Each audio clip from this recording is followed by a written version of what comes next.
Good afternoon, people of DFS. It's your buddy Choppadon coming at you with another episode of Chop Talk, brought to you by DFSArmy.com, your one-stop shop for all things DFS, from MMA to PGA to NBA to NFL to MLB. Today we're going to be talking a little bit of MLB.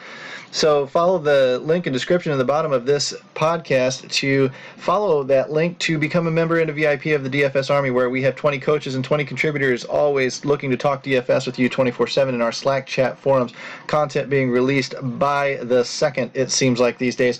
And the optimizer and the research station tools and all of the statistics that you could look at and go blind on. You see me show you this, and you see I only focus on a few things, but this beast has a lot more to offer than I show you. So use that coupon code CHOP2, C-H-O-P, to trigger a 10% discount off the lifetime of your membership. Not just this month's membership, but every single month. And the grandfather clause is always in effect, which means as long as you stay a member, no matter what our prices do, your price always stays the same. DFSArmy.com, and your episode of Chop Talk gets started right now. What we're going to do is we're going to kind of talk a little bit about today's short slate. And we talk a lot about the main 15 games. It's just a lot for me to process, a lot for you to process most likely, and I'm just not into it anymore. So I like keeping things easy. I like to go out in the backyard and have a glass of lemonade, maybe with a little bit of splash of Sky or Smirnoff or something in there, and kick back and take it easy and make my life easy with the DFS slates. 4 games, 1, 2, 3, 4. Let's take a quick look at the weather concerns, because we will find there are some on the early slate, but there are none on the main slate or the 8 p.m. express slate. If I take a look at just the quick matchups here, I can see a 10.5 here in Ranger Stadium. Oakland's obviously in a good spot. Phillies were in an okay spot. Chicago really kind of hits the radar today, which is really interesting that they're such a low total. The wind blowing in at Wrigley's not usually a good thing. 55 degrees. Ooh, goodness, is that right? That's not good either. When I look at Houston and Seattle, it looks like we got a couple of competent pitchers going there. Probably will avoid that game. You'll probably avoid it on the main slate too. And then I look at the Cardinals and the Marlins, and I will tell you this: the Marlins are one of the worst teams in the league at giving up runs. So that automatically puts the Cardinals in a good spot. With their pitcher coming back off the DL, Carlos Martinez, he's quite the gamble even on a 4-game slate. I don't know that I would be too confident in rolling him out in anything other than a larger GPP, which you typically won't find on these shorter slates. You're going to find maybe some smaller GPPs, and it really and truly, sometimes you don't need this kind of risk to win those things. So that's kind of, make sure that you assess the risk appropriately. If you're going to get wild and crazy, make sure you get paid if it pays off. Because, the only reason you get wild and crazy is because either you kind of like to throw stuff out there and hope it hits, or you realize that you're really trying to make sure that you're completely unique. And most time, that's a fine line between completely unique and completely insane. I'm not going to be stacking Rojas, Riddle, and Shuck down here just to get off the chalk and get off the herd. That's just dumb.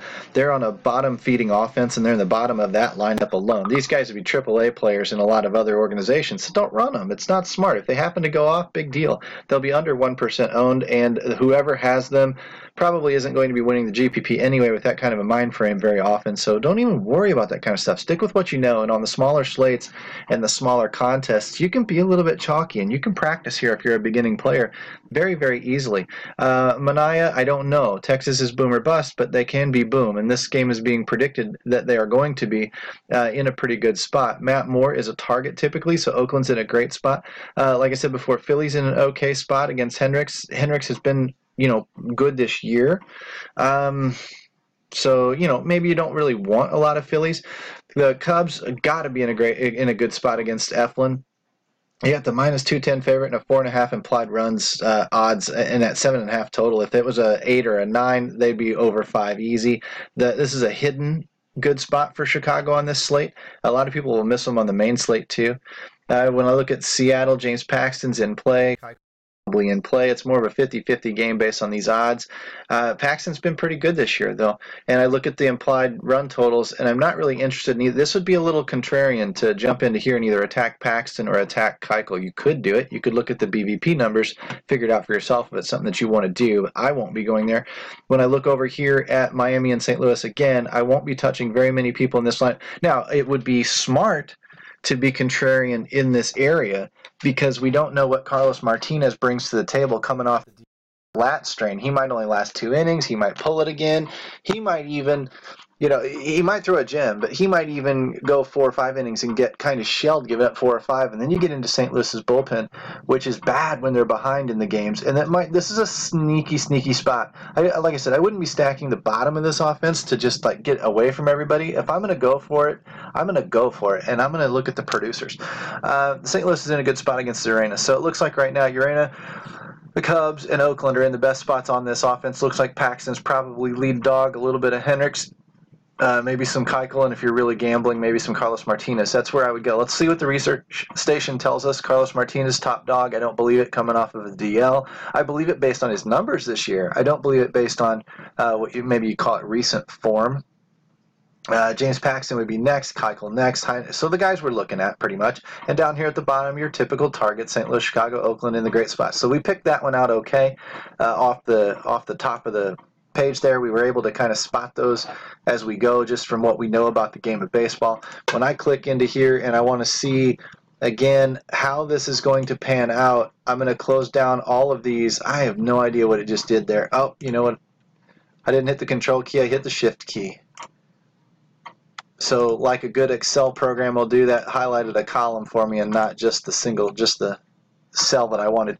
So now when I'm looking at the 8-15 numbers, there's that 4-game slate again. I'm seeing a lot of Chicago, not a lot of St. Louis. There's a big gap in there. There's a lot of Chicago up top, Texas, Oakland, Chicago. It looks like Chicago's the premium spot. So even in that 7.5 total, their matchup is pristine compared to the other 3 games or 4 games on this slate.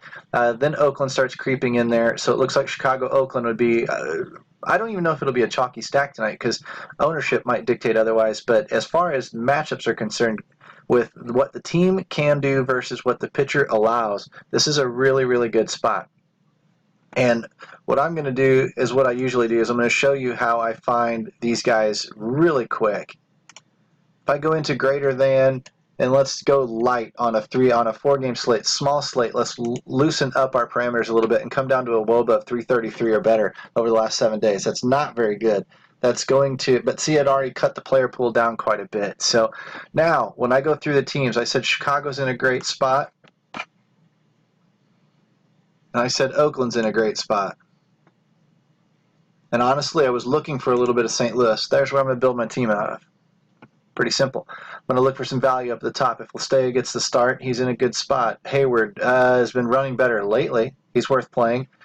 Dexter Fowler's been running hot lately. Okay, so I don't know why. Yeah, St. Louis, that's not a terrible position if he's starting. So these are the value plays. Greg Garcia, Luke Voigt, I don't know. Probably not. Harrison Bader's been doing well if he gets the start. Yaro Munoz is another one. So these are the value plays that I might be running, and then that might balance enough where I can really hog up the top of this list here. I'd be choosing from the hot guys.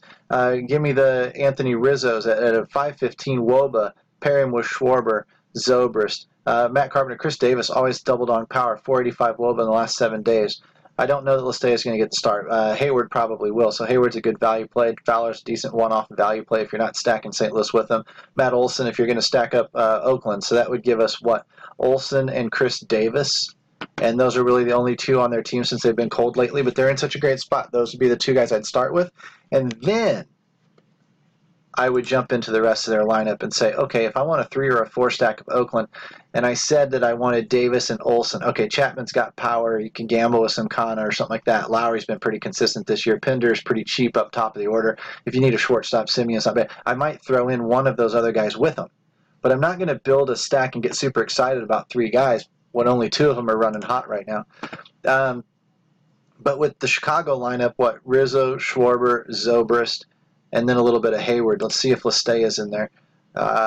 Nope, no Lastea. But Hayward in the 2, great value. Running hot in the 2, this is almost a must play. I don't like Jason Hayward 9 days out of 10, but this is almost a must play for the value and what you might need tonight. You can pair him with some Rizzo and Schwarber and go 2, 4, 6 in this lineup really easy. Javi Baez down in the 7 really interesting. But Zobrist, Hayward, Rizzo, Schwarber, there's a good 4 stack for you that's in the prime spot on the slate, and it's actually kind of affordable. And then you could come back over here and grab yourself some Pinder as a one-off. If you've got the money for Davis or Olson, great. A little bit of Chapman would be okay. Filter down in here to St. Louis. and pick up Dexter Fowler in the 6 at under 3K. Molina comes back tonight. I don't know exactly what that will do. Ozuna jumped in price pretty good for Munoz is in the lineup. So there's your Fowler Munoz 6-7 that's very, very affordable up here with the Chicago stack. So there's just some ideas of what you could do. Now, what are you going to do if you want to get contrarian? I don't necessarily think that you should stack against these guys down here, but nobody else is going to do it tonight, so you could be alone. I think that if you're going to be contrarian tonight, you go against Carlos Martinez. I don't know how many people are going to be really, really excited to try that, being that A, it's Miami, and B, Carlos Martinez can have a good game. So let's go over here and let's click on the Miami Marlins really quick. And let's see if any of them are running hot. There we go. 1, 2, 3, 4, 5, 6 of them. Rivera, Maben, Anderson, Realmuto, and Dietrich. Let's go into their lineup and find Dietrich, Realmuto, Anderson, and was Rojas on that list? No, he was not. So if I'm looking just for the hot hitters, I'm going to go 2, 3, 5 and be done with it. That's a good enough stack. You get the meat of the order. It's dirt cheap. You could run it maybe if you think that St. Louis is going to attack them. You can run back with, the couple of guys down here. There aren't a lot of hot guys. I mean, they're a little bit expensive. Pham and Ozuna. Ozuna's hot enough. He's probably playable now. I would stay away from Jose Martinez. Carpenter's been pretty hot, so you could go 1, 3, 4. Gamble with Yachty, 1, 2, 3, or 1, 3, 4 Dexter Fowler for value, and then come over here and game stack it. Or you could use Miami with Chicago since they're so cheap. And you could, this is enough. This is enough to get you off the chalk. You're going to take the meat of this order, with like some Zobrist, Hayward, Rizzo, Schwarber, 1, 2, 3, 4 guys. What is that, a 1, 2, 4, 6? Boom, you got this lineup locked down. If that's the lineup that does the producing, what has been producing lately, then you're going to be in a good position here. And then you might skip over Oakland a little bit, being the high total of the game. That gets you further off the chalk, and you come down here for some real contrarian stuff and take the Miami Marlins to round it out. Maybe you take a guy out of St. Louis, maybe you take a guy out of here, maybe you like somebody down in here. But you're already differentiated. This would be chalky. If you fade this, you're going to be different. And then if you pick up this, you're going to be different. That's how you win GPPs if those things come through and they hit. Now, they're long shots. You're betting on underdogs. But when they do hit, you generally gain leverage on the field. If anybody started Carlos Martinez and you get shelled by these guys, then you get double the points. You kind of parlay the points. And if this game falls flat because everybody's going to be on it with the 10.5 total, again, you get leverage on the field. Now, if you wanted to, you could fade off Chicago since they're in a good spot. I don't think people are really going to be all over Chicago tonight looking at it. The 7.5 total probably scares people away. The wind blowing in at Wrigley might scare people away. So I would think that this is your chalkier offense. But, famous last words. Another thing you could do is you could just go ahead and stack up Texas Rangers. You could stack this game completely 1, 2, 3, 4, 1, 2, 3 over here. That would be a little bit chalkier, but I promise you it's different enough in like a 100-man league or a 300-person GPP that you could probably get off the chalk enough with those guys. Come down here and take a Piscotty. It only takes one guy. A lot of these guys are going to be fairly chalky, but if you happen to hit one down here like a DeShields or something like that has a decent game, like DeShields, Chu, Mazzara, that's a kind of a little bit of a wrap stack with a gap in it. That's probably a wrap stack gap. That probably works out for you.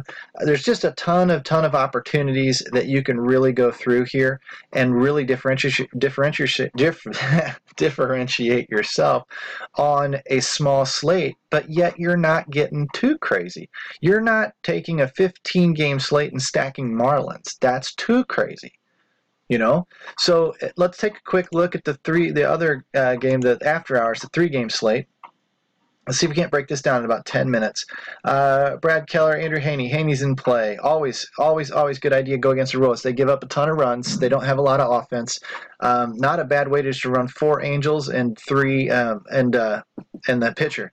Atlanta Braves have been pretty cold lately. Newcomb's a good starter, though. It'd be contrarian to pick up San Diego Padres because Newcomb's in play. It would be very contrarian to pick up the Royals. Borderline insane. They can do it, though. They bust loose for 8 or 9 runs in a game. It seems like frequently enough that it's not the craziest play in the world. Newcomb's actually in play tonight, so I don't know that I'd be on Padres personally. 3-game slate. You want to differentiate yourself, you take a Hunter Renfroe or something like that, and you just one-off against your pitcher, and your lineup's just about completely unique. Not many people do that, and it actually makes sense because if he pitches, say, 2 earned runs and 8 strikeouts, 7 innings pitched, picks up the win, and your guy hit one of the home runs in the 2 runs against, or hit the double that drove in 2 runs, you get a good 15 to 20 points out of the guy that you put against your pitcher, and really and truly it offsets the run he gave up. Sure, he gave up a run, so he gave up 3 points, but if your guy hit a solo home run, your guy gained 18. So it's a net gain of 15 points. Now it's not ideal, but on a 3-game slate, sometimes we don't need to be ideal. You could do this even in a 3-man league or something like that. You will be different. There are not a lot of people doing it, especially with a game like this when this game's almost ruled out due to just, the low total. There aren't going to be a lot of people in it, and I don't know that you should necessarily be in it either. I don't think that the Arizona Diamondbacks are going to be very popular tonight going against Madison Bumgarner. Now, again, he's coming off the DL himself. So, could you? Sure. You could. If you wanted to look at the BVP and see who usually hits Mad Bum well, if anybody on the Diamondbacks does, then you stack them up. The other thing you do is you run into our research station and you take a peek at I guess I should click that off. Oh, doctor. Let's click that one off. Bring all the teams back. Get rid of Miami. Bring all the teams back. And let's click Arizona here. Let's hopefully cut that one down. And let's see, these are the guys that are going well. So Goldschmidt, if Goldschmidt hits Bumgarner well, you're okay. If Descalzo hits Bumgarner well, you're okay. That's if they are in the lineup tonight. You got to confirm that lineup. It's not released yet. And John Ryan Murphy's been pretty hot lately. These are your hitters that I'd be focused on. And if those were, it only takes a couple of them, 2 or 3 of them, to get after Bumgarner. And if they do, and you get lucky, then you're all alone on this slate. But again, it's a 3-game slate. You don't need to take wicked chances to make a lot of money here. And you can run one lineup across a bunch of cash games, in which case you would not be doing this. Or if you wanted to, you could run a cash game lineup normal, focused on the Angels, focused on maybe some Braves, Newcomb maybe as your guy, and then come down here for a couple of one-offs. Because see, here's what you're going to end up doing in some cases. You're going to take a Haney for cheap, or you're going to take a Newcomb for a decent price. And what you're going to end up doing, and I'm not mentioning Corbin because I just don't see it necessarily happening. He's okay. He's probably playable. And I'm certainly not mentioning Bumgarner because he's for bigger GPPs tonight, like on the main slate, when you can get paid thousands and thousands of dollars, whereas on these smaller slates, the GPPs are not often big enough to really make a lot of sense to take this kind of a risk. So to me, I'd just be off of him. Be that as it may, if you load it up on 4 bats here, I don't know if you'd really want to take any Atlanta Braves. They're not hot enough. San Diego's facing a competent pitcher. Of course, the Royals are facing a competent pitcher. You're going to be forced to kind of take 1 here, 2 there, 1 here, 2 there, something like that, and then probably take 1 or 2 out of these games. And so you would be looking at this side. Gorky's, if he leads off, is great. McCutcheon's been all right lately. Longoria had a big game recently. Crawford's been fine lately. So it's going to be probably one of those 4 guys that you're going to end up taking, along with one of these 3 or 4 I mentioned that are hot, but you probably would not stack them together. And being that you take 4 from here and then 1 or 2, 1 or 2, 1 or 2, 1 or 2, something like that, then you're okay to run that lineup in cash, because even though it's got a 4 stack in it, it's pretty safe. It's pretty safe in that it's using the chalk offense. And it's a pretty overwhelming chalk offense. If they had a big enough GPP that made sense to do it, I could fade the Angels tonight and hope they fall flat. But being that it's such a short slate, being that there's so few options, I think that I'm going to have to come into here and eat them a little bit and eat that chalk too. I'm not going to do like a pure cash lineup where I'm only going to take 2 of those guys. Instead, I'm probably going to go ahead and stack it up 3 or 4 ways and then come out here. I could go 3, 2, 2, 2, or 4, 2, 1, 1, 1, something like that. And that's a pretty cash-safe lineup that spreads across the slate, touches a few offenses, and sets me up with an okay floor as long as those hitters are performing well. So when I look at Arizona, Goldschmidt, John Ryan Murphy, something like that. When I look at Atlanta for hot hitters, I see a couple. Flowers, Freeman, those would be maybe the guys. I guess you could use a little Camargo for savings if you wanted to. Who else did we say? San Francisco is on this slate. You got McCutcheon, Posey's a little low at the 339. Longoria is obviously pretty hot right now. Gorky's is pretty hot right now. LA, of course. We could really run down. Trout's going to be key on this slate. You either play him or fade him, and I would recommend fading him only in big enough GPPs. So I think that his ownership should be incredibly high tonight, 75-80%. If it's not, then nobody listened to this message. Because he's just that important. He's just that good. This number, 444 on the season, is stupid high. 550 for the last 14 days and 550 holding it steady for this week. It's just stupid consistent. The year this guy is putting up is unbelievable. And he's worth every penny of the 5,400. And you can get him tonight very, very easily. Surround him with a little Kinsler, maybe a little Valbuena or something like that, and boom, you're right back on track with your savings and with what you might be doing. I don't know that I would use Padres. They are wicked hot right now. You could justify it, I guess, but you're going directly against a decent pitcher in Sean Newcomb. I know he can blow up, so again, it's a gamble. I just don't know if the gamble is big enough tonight to pay off. Even in some of those 300-man tournaments, you'd probably have to play a little higher buy-in tournament that had 300, 400, 500 people in or something like that for it to really, in my opinion, pay off for you. But anyway, that's a little bit of theory talk, a little bit of breaking these slates down and stuff. You've got a good feel for where I would go today. So let's tear it up. There's two slates for you. Where I'm focused on the early slate, you already know. Where I'm focused on the late slate would be the LA offense and either Newcomb or Haney. I can see these guys being in there, but I would probably go a 4-stack here and maybe no more than 2 out of these other offenses, and I'd probably run it more in cash. My cash outlay would be a lot of head-to-heads, 3-mans, 50-50s, 10-man leagues, things like that. Really soft, really gentle stuff that's easy to win but doesn't have a lot of upside to it. And then I would maybe sprinkle in a 100-man tournament or a 300-person GPP just in case I hit the ball right over the fence. And then, of course, on the 4-game slate, you saw a couple of contrarian plays there, too, if you wanted to capitalize on that. So I might play both slates tonight. I might throw 3 to 5 lineups at each slate, put about $10 out there. I know, woohoo, real high roller for a guy who brags about being a coach and stuff, but I will leave you with this. I had a golf coach. I took 2 golf lessons my entire life. My dad set me up with a guy that could not probably break 85 if I picked up the ball and threw it off the tee for him as his first shot. But the dude could teach. And quite honestly, it doesn't matter what a guy plays for. We all get our itch and action in different ways. And that guy had on his current client list Chichi Rodriguez and Craig Stadler, which were 2 of the top touring pros in the, Chichi back in the 60s and 70s and Craig Stadler in the 80s, and he was their personal coach. They put him on their private jets and they flew him around the nation to give him swing tips. So he must have been doing something right. And just because the guy couldn't break 85 on his own doesn't mean he can't teach. And just because I don't play for $100 a night doesn't mean I can't teach. So that I'll leave you with, because that was a life lesson for me when I learned that about that guy. I thought, okay, so you never judge a book by its cover. You listen to the words that are coming out of his mouth, and then make up your mind as to whether or not you want to follow the guy or not. So let's leave it at that. If you want to follow me, of course, click subscribe to the channel. Follow me out on Twitter at Chopadong. And, of course, as always, join the DFS Army at dfsarmy.com/ref/3. The link will be in the comment section of the video. Coupon code CHOP, C-H-O-P, because friends don't let friends pay retail. This has been Chop Talk for Tuesday, and I will catch you on the flip-flop.